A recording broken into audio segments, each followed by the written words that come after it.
ಸಂಸದೆ ಶೋಭಾ ಕರಂದ್ಲಾಜೆ ಅವರು ಕೂಡ ಮಾತನಾಡಿದ್ದಾರೆ. ಏನು ಹೇಳಿದ್ದಾರೆ ನೋಡೋಣ. ಅವರು ಅಪರಾಧಿ ಅನ್ನುವಂಥದ್ದು ಮತ್ತೊಂದು ಸಾರಿ ಸಾಬೀತಾಗಿದೆ. ಯಾವ ಕೇಸನ್ನು ಗವರ್ನರು ಪ್ರಾಸಿಕ್ಯೂಷನ್ ಮಾಡಬೇಕು ಅನ್ನುವಂಥದ್ದನ್ನು ಹೇಳಿದ್ರು, ಅದನ್ನು ಕರ್ನಾಟಕದ ಹೈಕೋರ್ಟ್ ಇವತ್ತು ಎತ್ತಿ ಹಿಡಿದಿದೆ. ಯಾವ ಭ್ರಷ್ಟಾಚಾರದ ಪಿತಾಮಹ ಇವತ್ತು ಸಿದ್ದರಾಮಯ್ಯನವರಿದ್ದಾರೆ.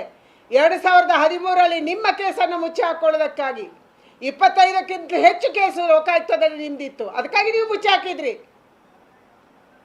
ಇವತ್ತು ಕೂಡ ನೀವು ಅದನ್ನೇ ಮಾಡೋರಿದ್ದೀರಿ. ಅದಕ್ಕಾಗಿ ಸಿದ್ದರಾಮಯ್ಯನವರು ತಕ್ಷಣ ರಾಜೀನಾಮೆಯನ್ನು ಕೊಡಬೇಕು ಮತ್ತು ಪ್ರಾಸಿಕ್ಯೂಷನ್ ಎದುರಿಸಬೇಕು ಅನ್ನುವಂಥ ಆಗ್ರಹವನ್ನು ನಾನು ಮಾಡ್ತಾ ಇದ್ದೀನಿ.